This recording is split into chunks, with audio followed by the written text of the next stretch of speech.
인터넷 방송 미주주비 선교회 이성원 목사입니다. 주 안에서 평안하셨습니까? 오늘은 어떻게 하나님을 믿는 것인가에 대해 말씀해 보기로 하겠습니다. 어떤 목사님이 하나님을 믿는다는 것은 이런 설교 제목으로 믿음에 대하여 말씀하시는 동영상 설교의 말씀을 들어본 적이 있었습니다. 그 내용은 이러했습니다. 믿음은 추상적인 개념으로 묶어 놓아서는 안 된다. 믿음은 구체적인 것이다. 다시 말해서 삶 속에 믿음이 나타나야 한다고 하시면서 여러분의 언어로, 여러분의 단어로 믿음을 구체적으로 매일매일 정립해 보십시오. 믿음은 구도요, 믿음은 탈화다. 믿음은 여백이다. 믿음은 안경을 쓰는 것이다. 믿음은 성경을 메워가는 것이다. 믿음은 해석하는 것이다. 믿음은 위치다. 믿음은 복귀다. 믿음은 공간이다. 믿음은 감화다라는 사실을 구체적으로 알아야 한다라고 설교를 하였습니다. 저는 그 목사님의 첫 시작한 글이 참으로 마음속에 와 닿았습니다. 참으로 좋았습니다. 믿음은 추상적인 개념으로 묶어 놓아서는 안 된다. 너무너무 좋은 말이 아닙니까? 믿음은 구체적인 것이다. 정말 너무너무 잘 표현하고 있었습니다. 다시 말해서 믿음은 삶 속에 나타나야 한다라고 말을 하였습니다. 그 목사님은 믿음에 대한 정의를 두 문장으로 간략하게 잘 표현하고 있었습니다. 그런데 그 뒤부터는 그분이 참으로 기가 막히도록 믿음에 대해 요리를 하는데 어지럽다고나 할까? 아니 현란하게 말장난을 하시는 것이었습니다. 예를 들어서 여러분의 언어로, 여러분의 단어로 믿음을 구체적으로 매일매일 재정립해 보십시오. 믿음은 구도요, 믿음은 탈하다, 믿음은 여백이다, 믿음은 안경을 쓰는 것이다, 믿음은 성경을 메워가는 것이다, 믿음은 해석하는 것이다, 믿음은 위치다, 믿음은 복귀다, 믿음은 공간이다, 믿음은 감하다라고 믿음을 구체적으로 정립하는 것이 아니라 믿음을 더 추상적으로 더 복잡하고 혼돈스럽게 만들고 있었습니다. 그런데 이 말장난하고 있는 그분이 제가 보기에는 목사보다는 국문학 교수가 더 적합하다고 생각을 하게 되었습니다. 사랑하는 성도 여러분, 단추구멍에 단추를 순서대로 채우지 않으면 결과가 좋을까요? 나쁠까요? 예, 맞습니다. 결과가 당연히 나쁘게 나오겠지요. 그렇습니다. 그분은 말하기를 여러분의 언어로, 여러분의 단어로 믿음을 구체적으로 매일매일 정립해 보십시오라고 단축구멍을 잘못 끼우는 말을 하기 시작했습니다. 여러분, 믿음은 인간의 언어로, 인간의 단어로 재정립할 필요가 없습니다. 왜냐하면 성경 말씀 안에 믿음에 대해 아주 간단하게 명료하게 표현을 해놓고 또 믿음에 대해 아주 쉽게 정의를 내릴 수 있도록 성경 말씀은 말하고 있기 때문입니다. 그런데 그 목사님이 말하기를 여러분의 언어로, 여러분의 단어로 믿음을 구체적으로 매일매일 재정립해 보십시오라고 말하면서 믿음의 단축구멍을 잘못 끼우기 시작하면서 믿음에 대해 구체적으로 제시해 주는 것이 아니라 더 복잡하고 혼란스럽게 믿음을 더 수상적으로 표현해 주기 시작했습니다. 자, 보십시오. 지금 이야기하고 있는 말이 추상적인가 아니면 구체적인가? 믿음은 구도요, 믿음은 탈하다, 믿음은 여백이다, 믿음은 안경을 쓰는 것이다, 믿음은 성경을 메워가는 것이다, 믿음은 해석하는 것이다, 믿음은 위치다, 믿음은 복귀다, 믿음은 공간이다, 믿음은 감하다라는 말이 더 추상적이고 더 복잡하고 더 혼란스럽게 표현을 하고 있지 않습니까? 그런 교인들 앞에 서서 조용한 목소리로 너무 느릿하게 말하는 것 같으면서도 느리지 않는 속도로 그리고 그의 현란한 언어로 말장난을 하는 설교를 들으면서 전 이런 생각을 하였습니다. 무지한 지성적인 그리스도인들이 그의 설교에 귀 기울이고 있는 사람들이 불쌍하게 느껴졌습니다. 저는 그 소리를 들으면서 화가 나기도 하고 전하는 자와 듣는 자들이 참으로 불쌍해 보였습니다. 아주 쉽고 간단하게 믿음은 예수 그리스도를 믿는 것이다 라고 말하면 청중들이 알아듣지 못합니까? 그리고 믿음은 추상적이어서는 안 된다. 믿음은 구체적으로 삶 속에 열매를 맺어야 합니다라고 쉽게 말하면 안 되는 것입니까? 이렇게 현란한 언어로 말장난을 해도 되는 것입니까? 그리고 그분은 여러분의 언어로 여러분의 단어로 믿음을 구체적으로 매일매일 재정립하라고 말했기 때문에 저도 이분의 말에 답을 해야 하지 않나 생각이 들어서 복잡하게 설명을 해야 할 필요를 느낍니다. 아주 쉬운 말로 대답할 수 있으나 그 목사님께서 이해하지 못하실 것 같아서 말장난이 아닌 말을 해보려고 합니다. 하나님의 말씀은 인간의 언어로 쓰여졌지만 하나님의 말씀 속에는 하나님의 언어로 인간에게 말하고 싶은 것이 있습니다. 인간이 기록한 하나님의 말씀을 하나님의 언어로 하나님의 단어로 이해하지 못하면 하나님의 말씀을 이해할 수 없습니다. 또 하나님의 언어와 하나님의 단어로 하나님의 말씀을 이해하지 못하면 전능하신 하나님을 알 수 없습니다. 이렇게 하나님의 언어와 단어로 하나님의 말씀을 이해한 사람만이 인간의 언어와 단어로 쓰여진 하나님의 말씀을 표현하게 될 때에 전능하신 하나님에 대해 그리고 믿음에 대하여 진실하게 정확하게 명쾌하게 말할 수 있는 자격이 있는 것입니다. 위에서 언급한 것처럼 아주 쉽고 간단한 말로 믿음에 대해 정의를 한다면 하나님의 말씀, 하나님의 언어와 믿음은 단어가 다르지만 하나로 연결되어 있습니다. 그리고 하나님의 말씀은 영이라고 말합니다. 그리고 믿음은 성령으로 거듭난 사람만이 믿음을 구체적으로 그 사람의 삶 속에서 삶 속에 적용시켜서 사랑의 열매를 맺을 수 있습니다. 그러므로 하나님의 말씀은 영입니다. 영과 성령과 믿음은 하나입니다. 그리고 첫째, 믿음은 하나님의 말씀을 깨닫고 둘째, 성령의 인도함을 받고 셋째, 사랑의 열매를 맺어야 믿음입니다. 이 셋이 함께 연합할 때만 온전한 믿음이 탄생되는 것입니다. 하나님을 믿는다는 것은 답은 예수 그리스도를 믿는다고 하는 의미 속에는 믿음의 과정이 필요한 것입니다. 그 과정을 통해 사랑의 열매, 행위의 열매를 맺어야 금처럼 단련된 믿음, 온전한 믿음이 탄생하는 것입니다. 그래서 성경은 믿음은 하나님의 선물이고 믿음은 자라가는 것이다 라고 말하고 있는 것입니다. 사실 믿음은 추상적인 단어입니다.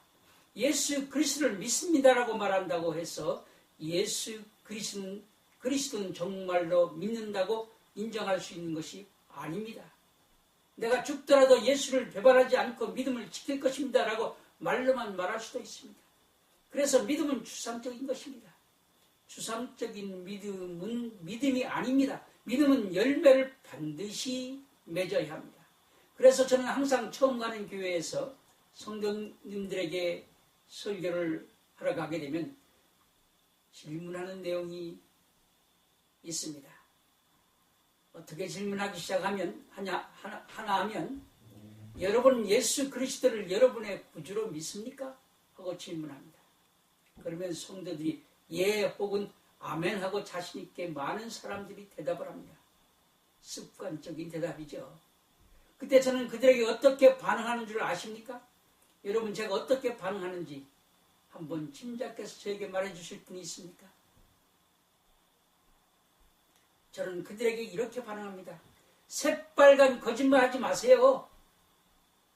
여러분 아멘하고 예수 그리스도를 구주로 믿는다고 큰 소리로 대답했는데 큰 소리로 대답한 사람들 중에 믿는다고 하는 믿음의 증거를 지금 보여줄 수 있는 분 계십니까? 말하기 쑥스러우면 손 들어보세요. 아멘하고 말은 했는데 한 사람도 확신 있게 말할 사람이 없습니까? 또 손도 들지 않았으니 아마 믿음이 무엇인지 구체적으로 이해하는 사람이 사실 없다고 제가 그렇게 이해해도 판단해도 되겠습니까? 이렇게 성도들을 향해 저는 반응합니다.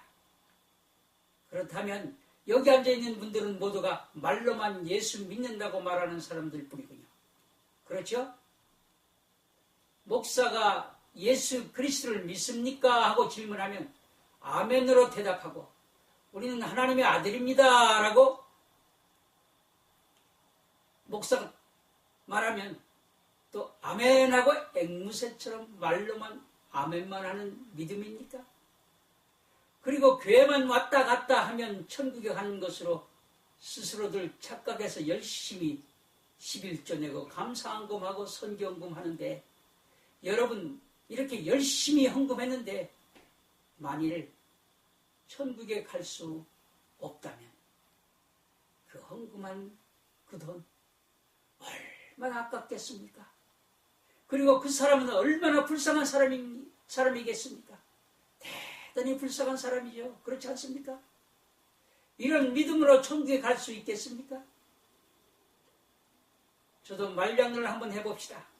숫자로 말장난을 해서 50만 달러 하면 큰 액수이지만 느낌이 적어 보입니다. 영어로 a half million 하면 상당히 큰 액수처럼 보이죠. 또 500만 달러를 더 큰 돈처럼 보이게 하려면 a half million 이라고 말합니다. 저는 제 아내와 11조와 각종 헌금을 합니다. 자, 말장난을 해봅시다. 제 가족 11조는 한 달에 a half thousand을 합니다. 500불보다는 1000불이라는 단어를 사용하면서 500불의 액수보다 더 크게 보이도록 말장난을 할 수 있습니다. 지금 저는 돈의 액수를 가지고 말장난하는 것 같습니까? 저는 여러분과 목사들에게 하나님의 말씀을 가지고 말장난을 해서는 안 된다고 말을 하고 있는 것입니다. 그냥 순수하게 우리 가족의 11조는 500불입니다 라고 말하세요. 제 말은 하나님의 말씀을 이해하고 실천해 본 것만큼만 진실하게 말하라는 말입니다. 자기 자신이 실천해 보지도 않은 하나님의 말씀을 가지고 말장난을 하지 말라는 말입니다. 이렇게 믿음에 굳어요. 믿음은 탈하다, 여백이다, 안경을 쓰는 것이다, 성경을 메워가는 것이다, 해석하는 것이다, 위치다, 복기다, 공간이다. 믿음은 가마다라고 말장난하지 말라는 말입니다. 바로 이 말들이 추상적인 말 아닙니까? 그저 순수하게 하나님의 말씀 그대로 성도들에게 여러분, 목사님들 가르치라는 말입니다. 왜 오늘날 기독교가 세상의 지탄이 대상이 되고 있습니까? 목사 새끼들 때문에 하나님과 하나님의 교회가 사회의 지탄이 대상이 되고 있는 것이 아닙니까? 목사 새끼들이 금쪽 같은 자식들, 성도들을 하나님의 말씀으로 제대로 가르치지 않고 하나님의 말씀을 변진시켜 자기 배만 채우고 자기 교회만 대형화 비즈니스 교회로 성장시켜서 교주 행사를 하고 있는 자들이 누구입니까? 목사 새끼들입니다. 그렇지 않습니까? 그렇지 않다는 분 저하고 변론 한번 해봅시다. 저도 별 수 있겠습니까? 저도 목사이니 목사 새끼지요. 제 이름이 장송리입니다. 장송리 목사인 제가 지저분한 목사 아니냐 하고 제 설교를 듣고 비판할 목사 새끼들, 성도 새끼들이 많이 생겨날 겁니다. 잘 들으세요. 하나님의 목사 새끼인 제가 하도 분해서 불법을 행하는 한국 목사 새끼들에게 화풀이를 하는 것입니다. 화를 내고 있는 것입니다. 정신 차리세요. 제발. 그러나 저는 해가 지도록 불을 품지 말라는 예수님의 계명을 어길 수 없어서 오늘 하루가 지나기 전에 불법을 행하는 목사 새끼들을 용서할 것입니다. 우리 서로 목사로서 회개에 합당한 열매를 맺을 것을 기대하면서 말입니다. 그런데 저만 불법을 하는 목사들에게 화를 낸 것이 아니더라고요. 세례 요한도 마태복음 3장 7절과 8절에서 바리새인과 사두개인이 세례 베푸는데 오는 것을 보고 독사의 새끼들이라고 말하면서 누가 너희를 가르쳐 임박한 진노를 피하라더냐. 그러므로 핵에 합당한 열매를 맺으라고 화를 내셨습니다. 이 화풀이는 사실 바리새인과 사두개인을 꾸짖는 말이기도 하지만 대제사장과 제사장들을 꾸짖는 말입니다. 또 요한복음 2장 13절부터 17절에서는 예수님께서 예루살렘 성전에 올라가 화풀이를 이렇게 하셨죠. 유대인의 유월절이 가까운지라 예수께서 예루살렘으로 올라가셨더니 성전 안에서 소와 양과 비둘기 파는 사람들과 돈 바꾸는 사람들의 앉은 것을 보시고 노끈으로 채찍을 만드사 양이나 소를 다 성전에서 내어 쫓으시고 돈 바꾸는 사람들의 돈을 쏟으시며 상을 엎으시고 비둘기 파는 사람들에게 이르시되 이것을 여기서 가져가라. 내 아버지의 집으로 장사하는 집을 만들지 말라 하시니 제자들이 성경 말씀에 주의 전을 사모하는 열심히 나를 삼키리라 한 것을 기억하더라. 예수님이 성전 안에서 노끈을 만들고 화를 내시는 상대는 누구입니까? 장사하는 자들입니까? 아닙니다. 대제사장들을 상대로 세례 요한처럼 독사의 새끼들이라고 화를 내고 있는 것입니다. 오늘날도 주님은 하나님의 교회를 비즈니스화하여 대형교회로 만들어 교주 행세를 하고 하나님의 창고에서 도둑질을 해서 자기들의 은행에 저축을 하고 빌딩을 사서 치부하고 자기 아들들에게 교회를 세습하고 법으로 세습 못하게 하니 변칙을 사용하여 자기 아들들에게 세습하는 대형교회 목사 새끼들에게 누가 임박한 진노를 피하라더냐 하고 경고의 소리를 바라고 있는 것입니다. 정신들 차리세요. 교회를 사랑하고 사모하는 예수님의 열심을 아는 예수님의 제자 목사 새끼들의 마음을 삼켜버렸기 때문에 불법을 행하는 목사 새끼들에게 목사 새끼들이라고 부르며 분을 내는 것입니다. 다시 말하지만 저도 목사 새끼 아닙니까? 우리 서로 핵에 합당한 열매를 맺자는 말입니다. 목사 새끼들이 하나님의 말씀을 그냥 순수하게 읽어만 줘도 하나님을 사랑하고 예수님의 품성을 닮아가려는 노력을 하고 믿음의 분량에 따라 하나님의 계명 말씀을 지키려고 애쓰는 성도들은 성령을 통해 하나님의 말씀을 이해할 수 있습니다. 다시 말해서 하나님의 말씀을 가지고 말장난 안 해도 읽어만 줘도 하나님의 말씀을 이해할 수 있다는 말입니다. 요한복음 14장 26절에 보혜사 성령님께서 예수님을 사랑하는 자들에게 하나님의 말씀을 가르쳐주고 생각나게 해주겠다고 하신 예수님의 약속은 거짓말입니까? 거짓말이 아닙니다. 누구든지 예수님을 사랑하는 자들에게 하나님의 말씀을 가르쳐주겠다는 약속입니다. 이와 같은 성령의 가르침을 받은 목사 새끼들이 많으면 많을수록 우리가 사는 세상은 천국으로 변하게 될 것입니다. 평화가 넘치는 세상이 될 것입니다. 그런데 다니엘서와 요한계시록은 우리가 살고 있는 이 시대를 가리켜 말세 즉 종말이 가까웠다고 말하면서 불법이 판을 치는 세상이 될 것이라고 예언하고 있습니다. 무슨 말입니까? 불법을 행하는 목사 새끼들이 판을 칠 것이라는 말입니다. 왜 그들이 핵에 합당한 열매를 맺지 않고 계속해서 불법을 행하고 있는 그 이유를 목사 새끼를 대상으로 사도 바울은 데살로니가후서 2장 9절부터 12절에 이런 말을 하고 있습니다. 악한 자의 임함은 사단의 역사를 따라 모든 능력과 표적과 거짓 기적과 불의의 모든 속임으로 멸망하는 자들에게 임하리니 이는 저희가 진리의 사랑을 받지 아니하여 구원함을 얻지 못함이니라. 이러므로 하나님이 유혹을 저의 가운데 역사하게 하사 거짓 것을 믿게 하시는 진리를 믿지 않고 불의를 좋아하는 모든 자로 심판을 받게 하려 하십니다. 무슨 말입니까?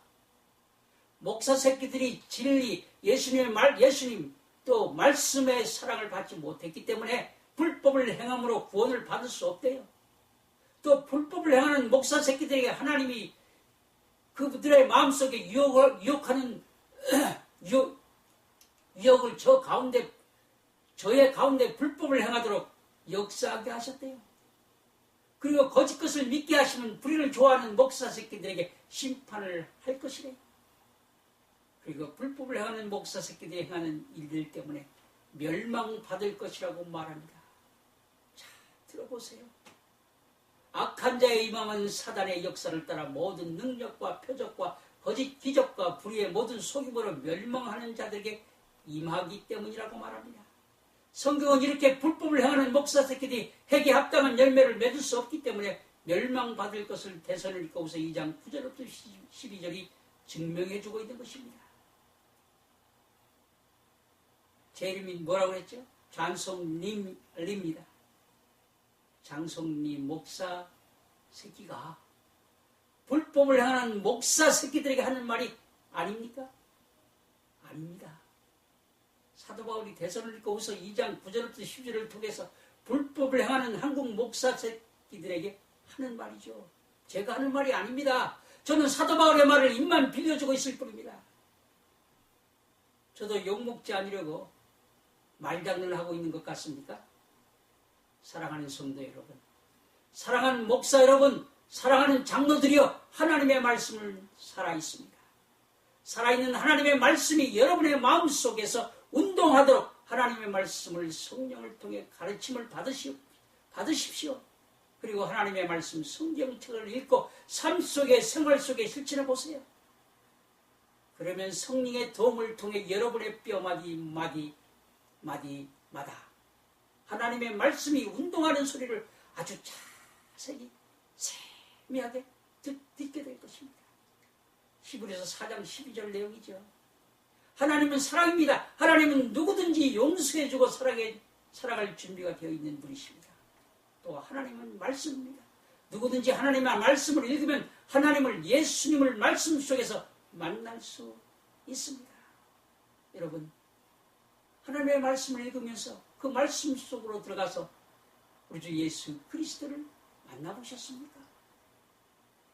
하나님을 믿는다는 것은 하나님의 말씀을 가지고 말장난하는 것이 믿음이 아닙니다. 하나님의 말씀을 그대로 순수하게 진실하게 믿는 것이 하나님을 사랑하는 것입니다. 요한복음 6장 28절과 29절에 많은 무리가 믿음의 행위에 대해서 예수님에게 질문을 하고 예수님은 그들에게 대답해 주는 장면이 나옵니다. 저희가 묻되 우리가 어떻게 하여야 하나님의 일을 하오리까? 예수께서 대답하여 가라사대 하나님의 보내신 자를 믿는 것이 하나님의 일이니라 하시니. 여러분, 하나님의 일이 무엇이라고요? 하나님은 예수님을 잘 믿는 것이 하나님의 일이라고 말하고 있습니다. 예수님을 잘 믿는 것이 바로 믿음이라고 말하고 있는 것입니다. 사랑하는 성도 여러분, 하나님의 일이 무엇이라고요? 예수님을 잘 믿는 것이 하나님의 일입니다. 자, 요한일서 5장 3절과 4절을 읽어봅시다. 하나님을 사랑하는 것은 이것이니 우리가 그의 계명을 지키는 것이라. 그의 계명은 무거운 것이 아니로다. 대저 하나님께서 남자마다 세상을 이기느니라. 세상을 이긴 이김은 이것이니 우리의 믿음이니라. 세상을 이기는 믿음 무엇이라고요? 우리의 믿음이래요. 예수 그리스도를 사랑하고 그의 계명을 지키는 것, 무거운 것이 아니래요.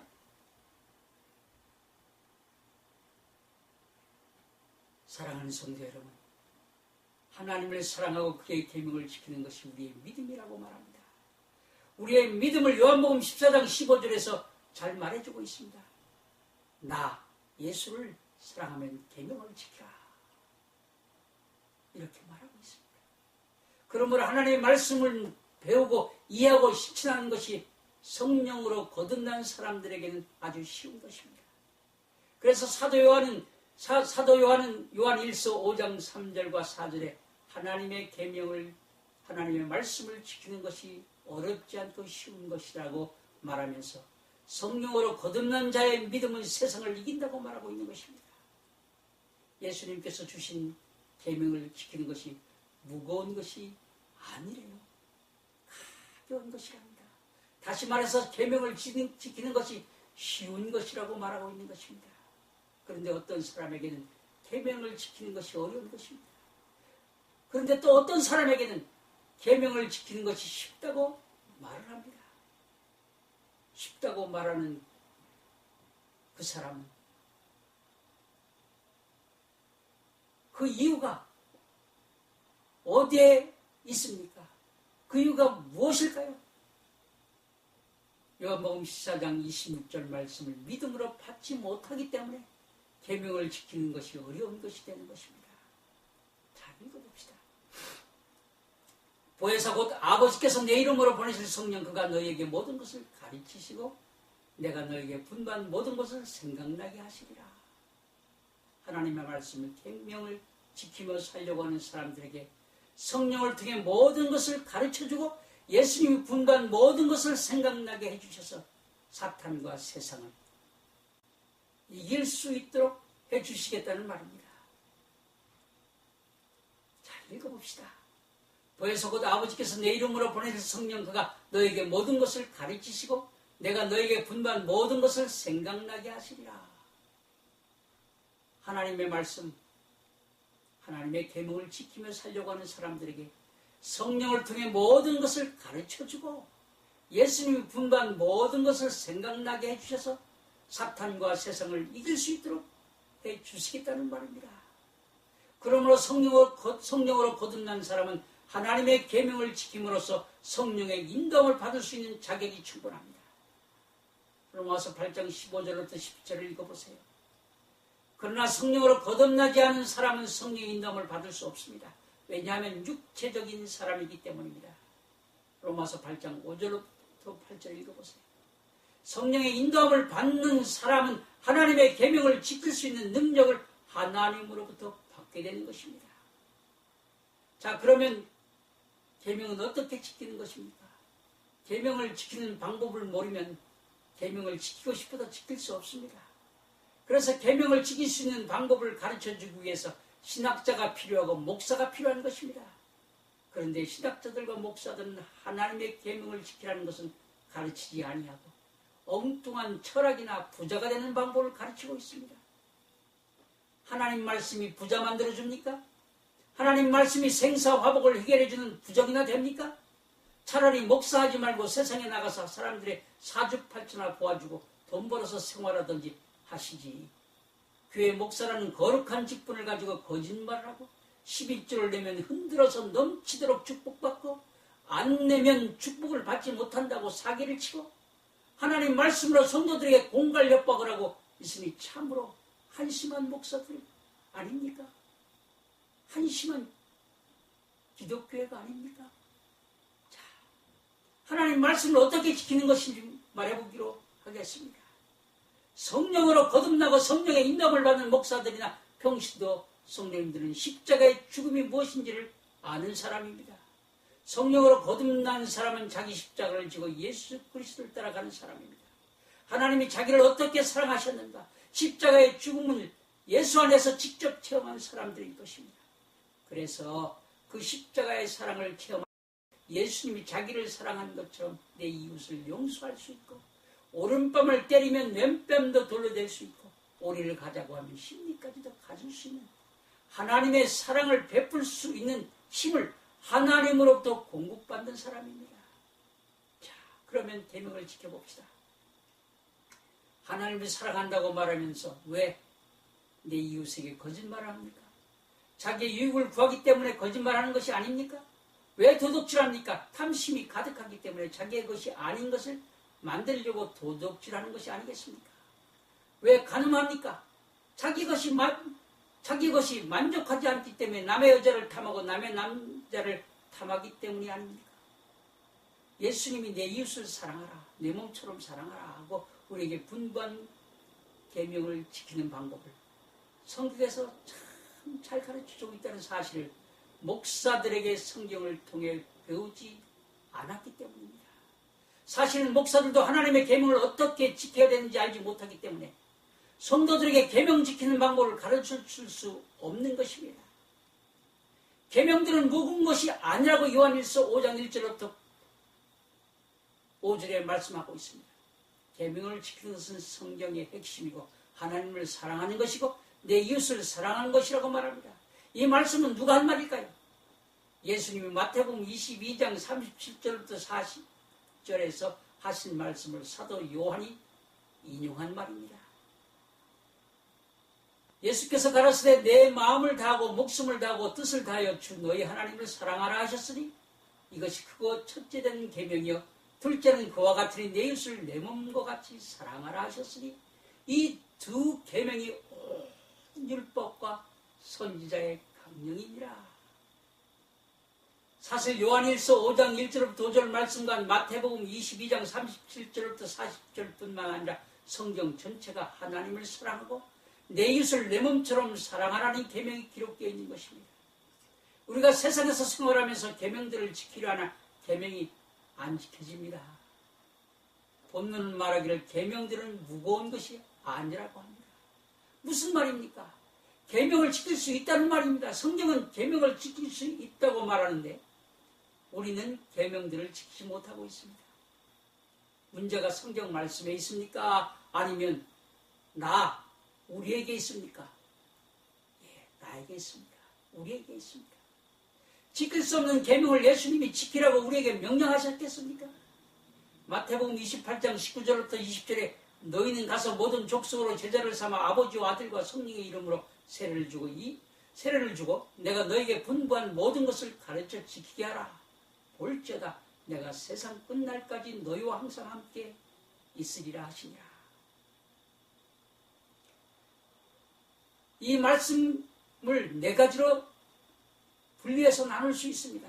첫째, 모든 족속으로 제자를 삼아 아버지와 아들과 성령의 이름으로 세례 주고, 세 번째, 분부한 모든 것을 가르쳐, 네 번째는 지키게 하라. 오늘날 계명을 가르치는데 지키도록 가르치지 못하고 있다는 말입니다. 목사들 계명을 지키지 못하기 때문에 어떻게 계명을 지키도록 가르쳐야 되는지 사실 모르고 있는 것이 솔직한 말이 아닐까요? 제가 너무 심하게 말하는 것은 아닌지 모르겠습니다. 그렇지 않은 목사들이 더 많이 있을 것입니다. 저는 10번 설교하면 10번 다 계명을 지키라고 설교합니다. 왜 그런지 아십니까? 계명을 지키라고 말하지 않으면 하나님께서 저의 손에서 제가 지키도록 가르치지 않은 죄를 저에게 물으실 것이기 때문입니다. 그리고 새 예루살렘 성에 들어갈 신부들은 하나님의 계명을 지키며 예수의 증거를 가진 자들만이 들어갈 수 있다고 계시록 12장 17절에 분명하게 기록하여 결론을 내려주고 있기 때문입니다. 요한계시록 10장 11절에 용이 여자에게 분노하여 돌아가서 그 여자의 남은 자손 곧 하나님의 계명을 지키며 예수의 증거를 가진 자들로 더불어 싸우려고 바닷모래 위에 섰더라.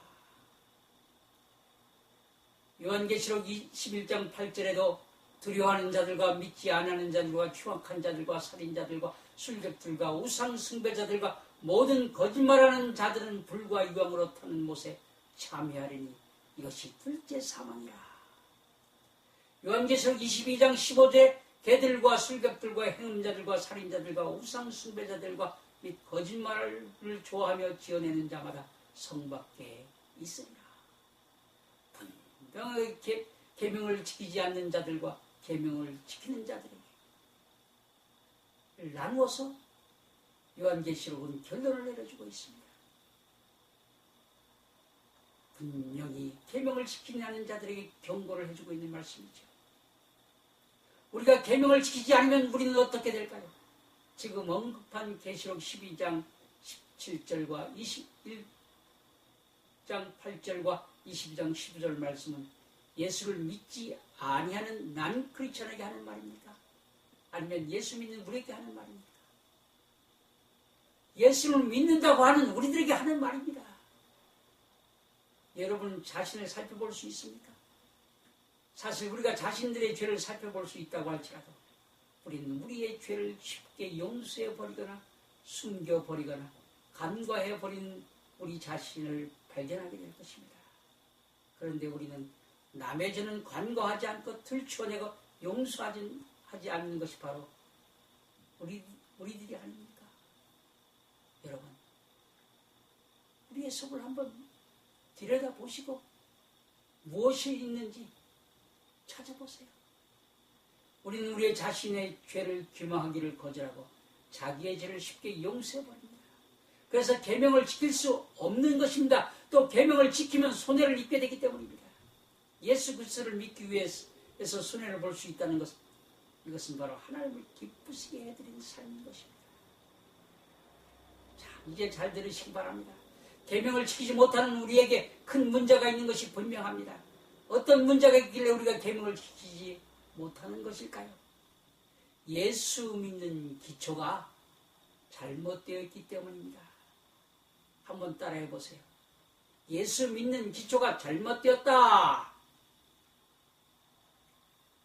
예수님께서 비유로 말씀하셨습니다. 반석 위에 집을 짓지 아니하고 모래 위에 집을 지면 창수가 나고 비바람이 치면 무너진다고 말합니다. 똑같은 원리입니다. 예수 믿는 기초가 잘못되어 있기 때문에 계명을 지키지 못하는 것입니다. 교회에서 찬송을 하며 예배를 열심히 드렸을 때는 은혜가 충만한 것 같았는데 교회를 나가서 운전을 하면서 아내와 대화를 하다가 그만 그 은혜를 다 쏟아버립니다. 얼굴이 푸르락 푸르락 하다가 고함소리가 뇌성으로 변합니다. 보는 사람이 없으니 아내를 잡습니다. 달리는 차 속에는 누가 들을 염려도 없지 않습니까? 그뿐입니까? 이웃과 더불어 비즈니스를 하든지 아니면 이웃과 더불어 즐거운 여행을 하면서 아무것도 아닌 것을 가지고 얼굴이 붉어지는 일이 벌어집니다. 다시는 당신과 함께하나 봐라 하면서 말입니다. 뿐만 아니라 내가 손해되는 일이 발생할 것 같으면 거짓말을 해서라도 자기의 유익이 되도록 만들어버리는 자가 누굽니까? 내가 아닙니다. 아침 새벽 기도할 때마다 하나님께 기도했는데 이웃을 사랑하겠느라고. 그런데 왜 이웃과 이런 일이 일어납니까? 내 이웃이 누구입니까? 나는 내 이웃과 불화하고 싶지 않은데 내 마음을 내 마음대로 할 수 없습니다. 그래서 하나님 용서해 주세요 하고 회개를 반복합니다.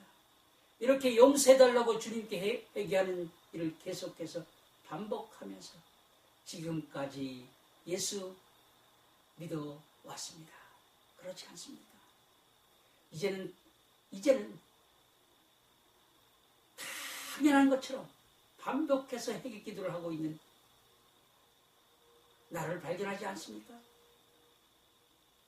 여러분, 반복해서 죄를 회개하는 일을 하고 있지는 않습니까?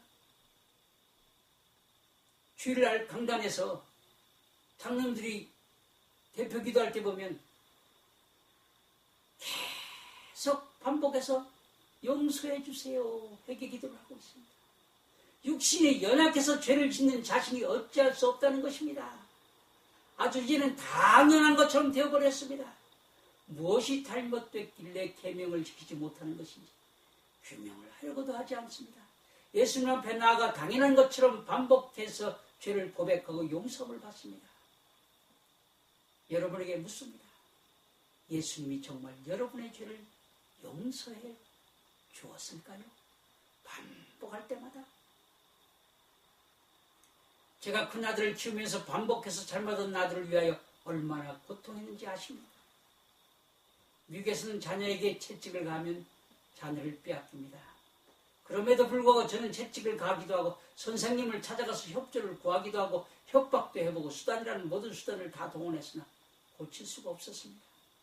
그런데 세월이 흘러 어느 날 그는 저에게 고백합니다. 왜 그때는 그렇게 했는지 모르겠습니다. 아버지 용서해 주세요. 이제부터는 잘하겠습니다. 자기를 체벌했던 아버지를 이해하게 되더군요. 자기가 무엇이 잘못되었는지 알더라는 말입니다. 이렇게 알고 나니 자기의 삶이 평탄해지는 것을 배우기 시작하더라고요. 왜 계명을 지키지 못하는 것일까요? 자기를 규명해 보지 않았기 때문입니다.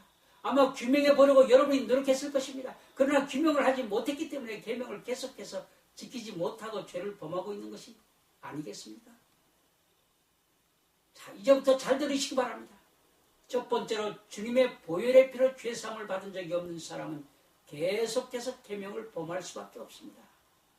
이런 사람은 모태신앙이거나 성경 말씀을 열심히 읽고 조목조목 성경의 사건들을 잘 알고 중요한 내용은 암기하고 배워서 지식적으로 주님의 보혈의 피로 용서함 받았다고 스스로 믿는 사람입니다. 죄사함은 지식적으로 믿고 죄를 회개했다고 생각한다고 해서 용서되는 것이 아니고 성령에 의하여 예수님을 영적으로 만나서 실제로 죄를 회개했던 확신이 있어야 합니다. 성령의 도움으로 예수를 만나면 죄 용서함 받는 것이 바람이 불어오는 방향과 가는 방향을 알지 못하는 것처럼 성령 받은 것도 바람과 같습니다.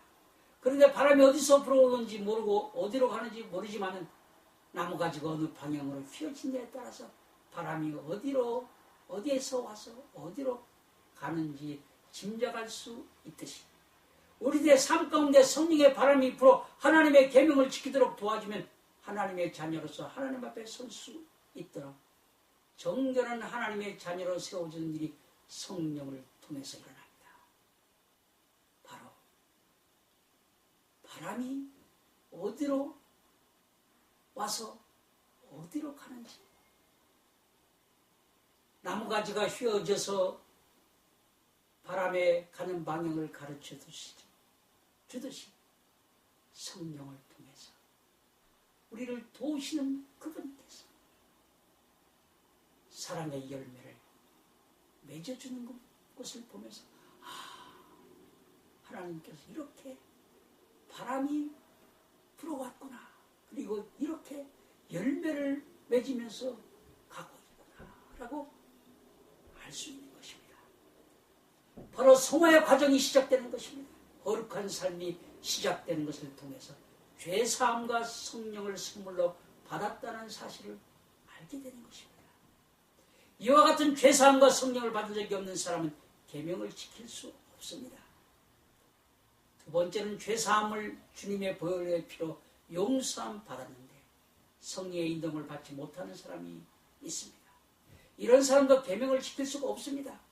이 두 부류의 사람은 내가 왜 계명을 지키지 못하고 반복적으로 죄를 범하는지를 성령님께 지혜를 구하여 계명을 지키지 못하는 이유를 규명하지 못하면 그는 어린아이와 같은 초보적인 믿음으로 결국은 바람이 불고 창수가 나면 환란이 오거나 마지막 때에 핍박이 오면 견디지 못하고 무너지고 말 것입니다.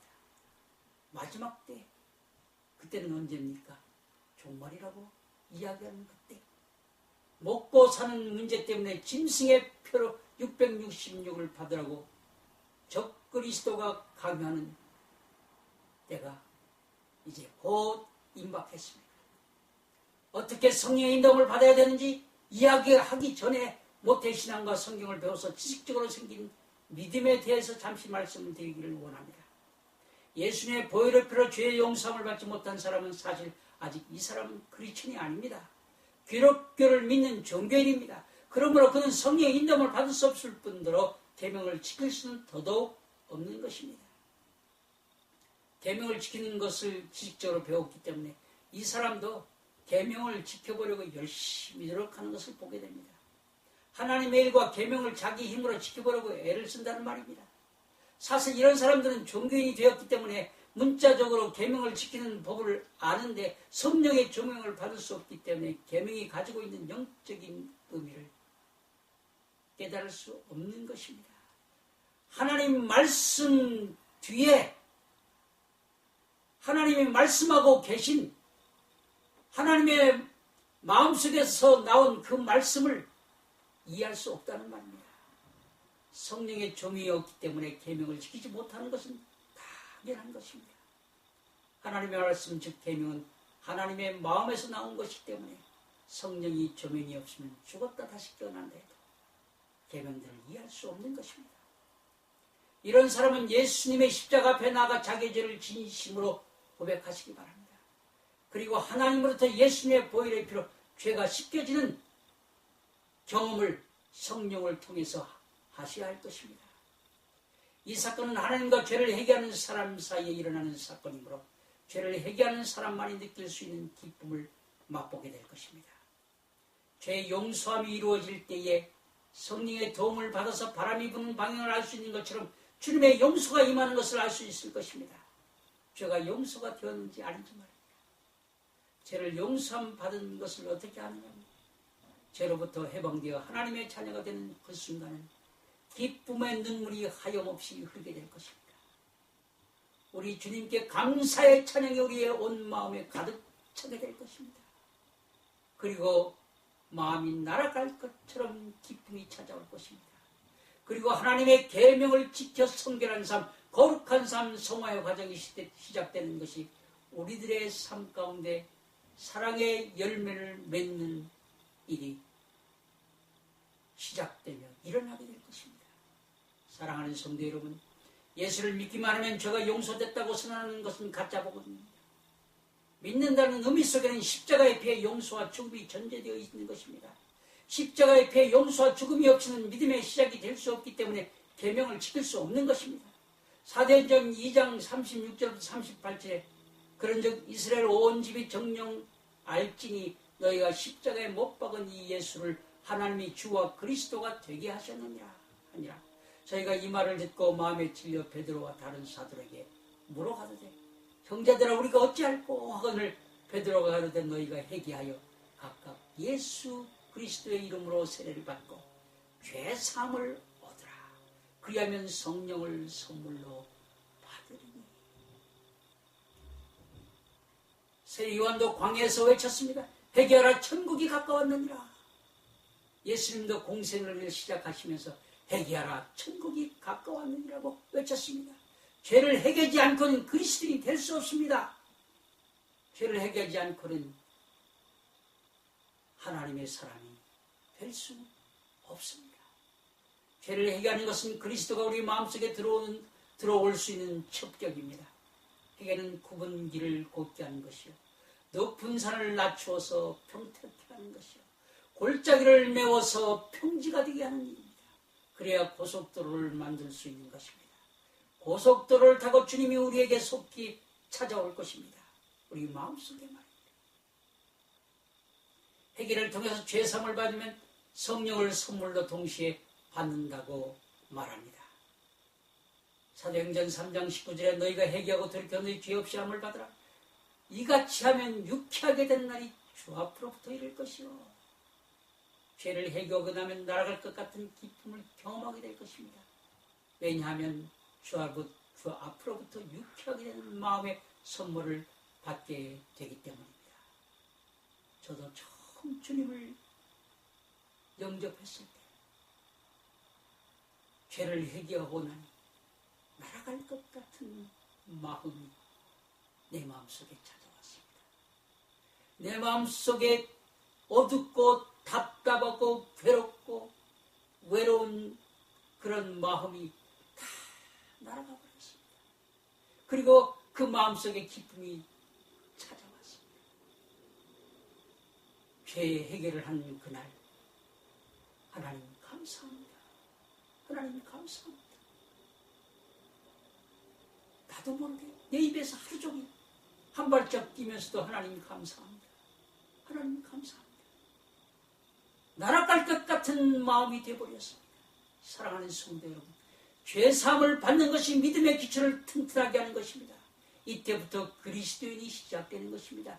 기초가 안 된 사람에게 성경을 가르쳐서 집을 지으니 계명을 지킬 수 없는 것입니다.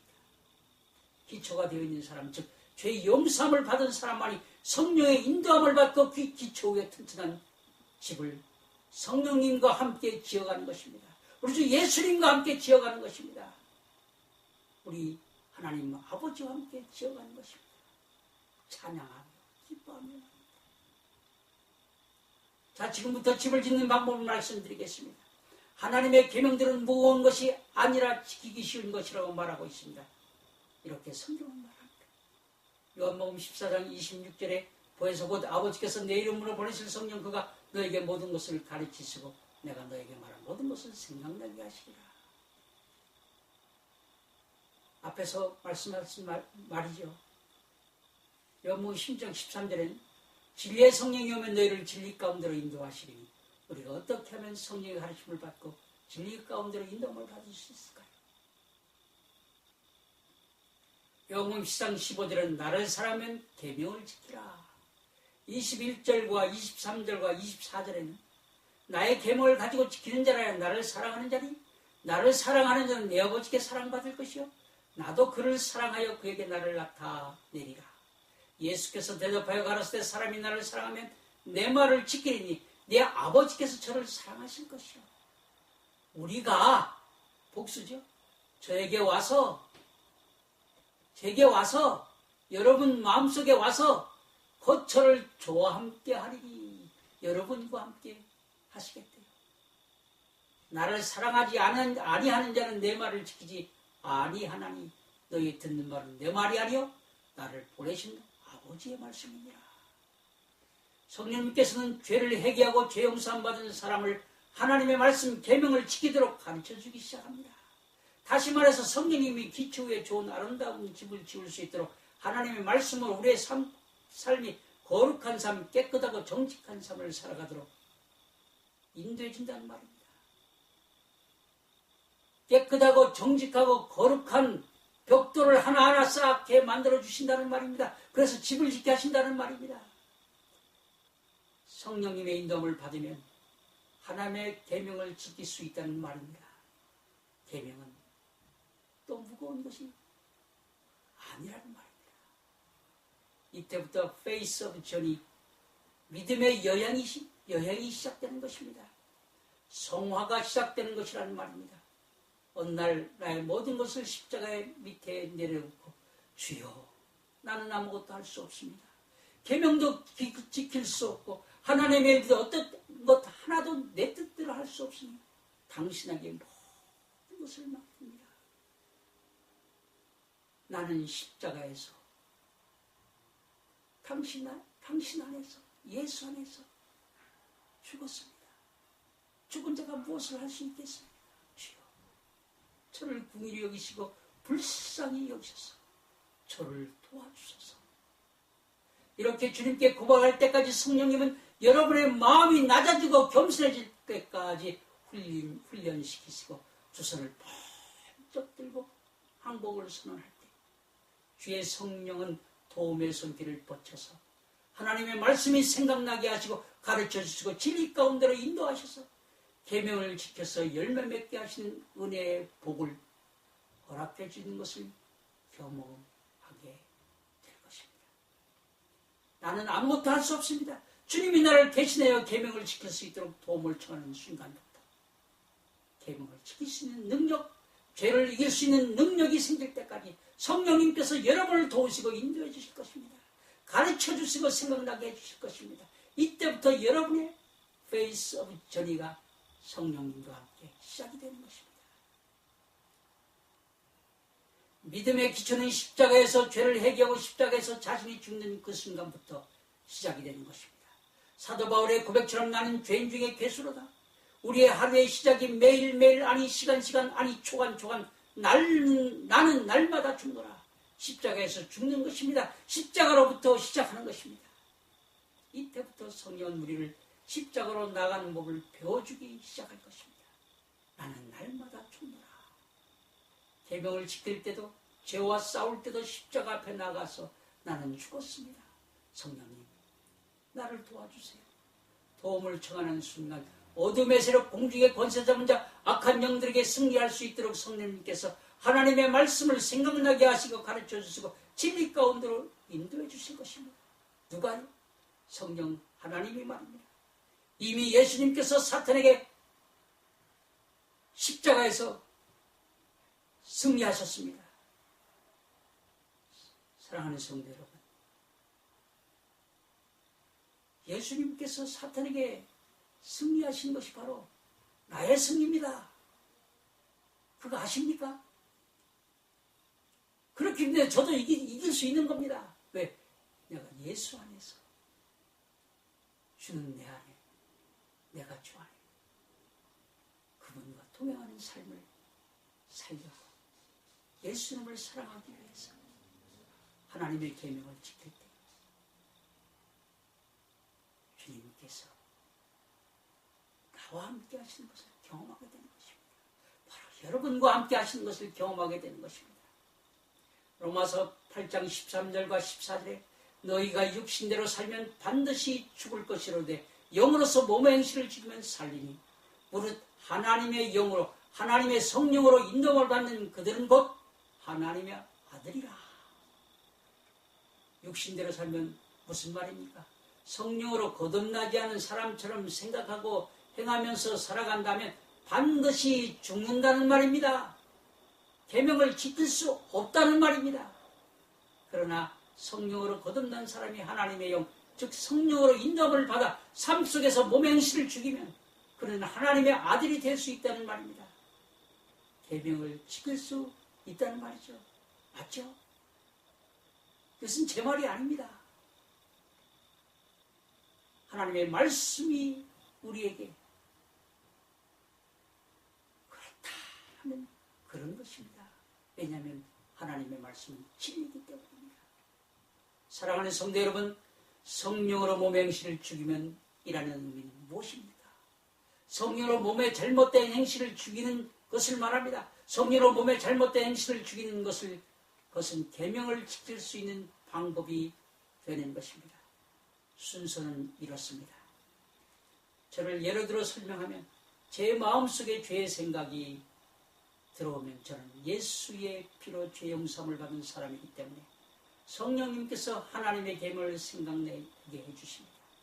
그러므로 저는 죄가 내 마음속에 들어오려고 하는구나 하고 가르침을 받게 됩니다.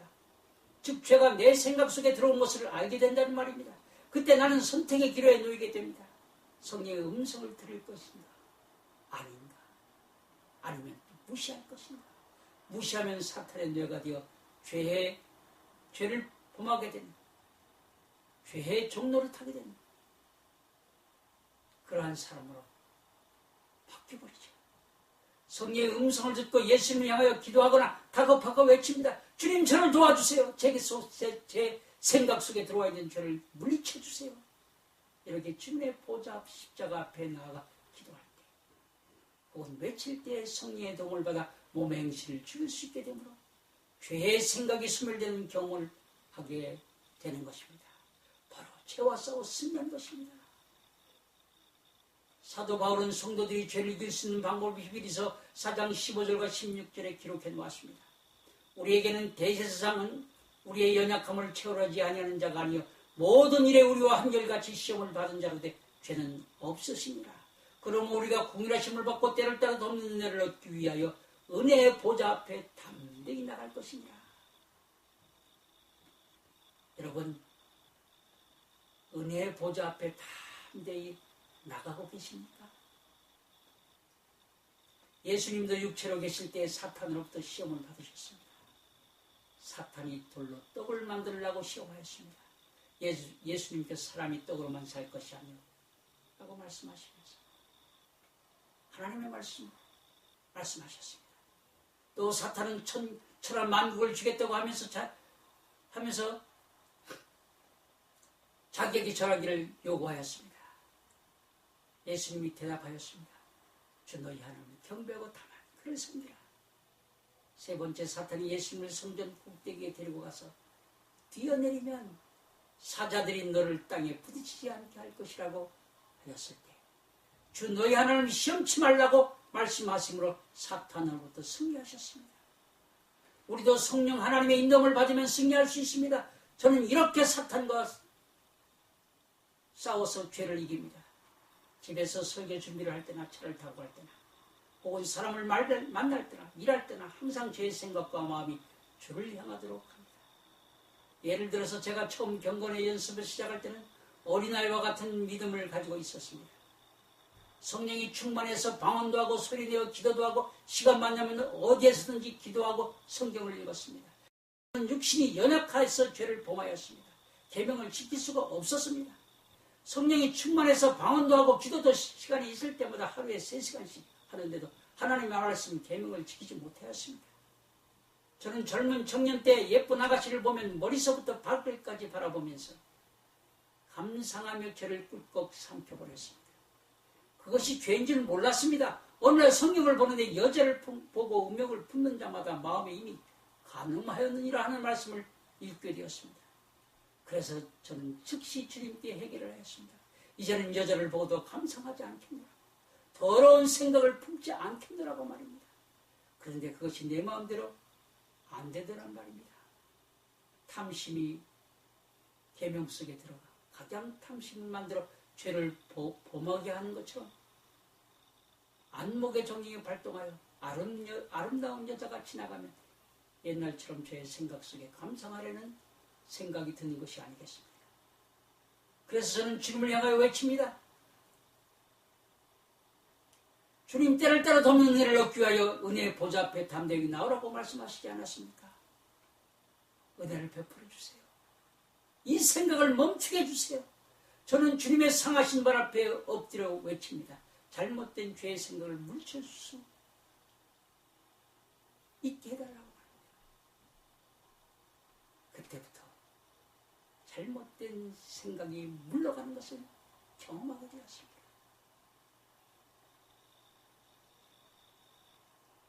제가 그 생각을 물리친 것이 아니라 우리 주 예수 그리스도께서 때를 따라 얻는 은혜를 구하는 저에게 보좌로부터 이길 수 있는 능력을 주신 것입니다. 그때부터 성령님께서 제 머릿속에 들어오는 생각들을 가르쳐 주시기 시작했습니다. 나도 모르게 사소한 것이지만 내 이웃에게 거짓말을 하게 되면 그 즉시 생각나게 하셔서 내 이웃에게 망신을 당하도록 미안하다고 거짓말을 했다고 고백하도록 하게 하셨습니다. 지금은 거짓말을 하려고 하는 순간 즉시 성령님이 깨우쳐 주셔서 내가 손해를 보더라도 거짓말을 하지 않습니다.